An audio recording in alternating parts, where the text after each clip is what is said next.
These are the Oakley Holbrooks, one of the most recognizable pairs of sunglasses on the planet. They're worn by everyone, from athletes to celebrities to your neighbor that listens to early 2000s rock. But in 2025, with dozens of brands offering the same look for half the price, is the Oakley Holbrook still worth it? Let's start with what Oakley got right. The Holbrook design is timeless. Square frame, clean lines, no loud logos, just that subtle Oakley O on the side. It's simple and it works. They fit medium to large faces well, sit comfortably, and don't slide around much. These were built for daily wear, not just posing for photos. The hinges feel solid. Even after years going through some drops, salt water, glove boxes, they'll see things, but they'll make it through. Now here's where it gets tricky, and that's the Prism lenses, Oakley's color enhancing tech. They do what they're designed to do, which is make colors pop. If you beat them up, drop them, scratch them, as most people do, you're stuck with an expensive frame with blurry vision.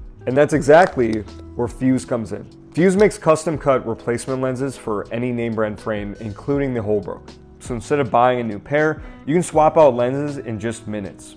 So keep the frame that you love and keep them alive forever with Fuse. And if you're gonna go with a pair of Fuse lenses, you have to get their amp lenses. This is similar to Oakley's Prism technology, but we argue it's even better. So are the Oakley Holbrooks still worth it in 2025? I think you see where I'm going with this, but the answer is absolutely. Get the frame once and replace the lenses whenever you need to. It's smarter, cheaper, and better for the planet.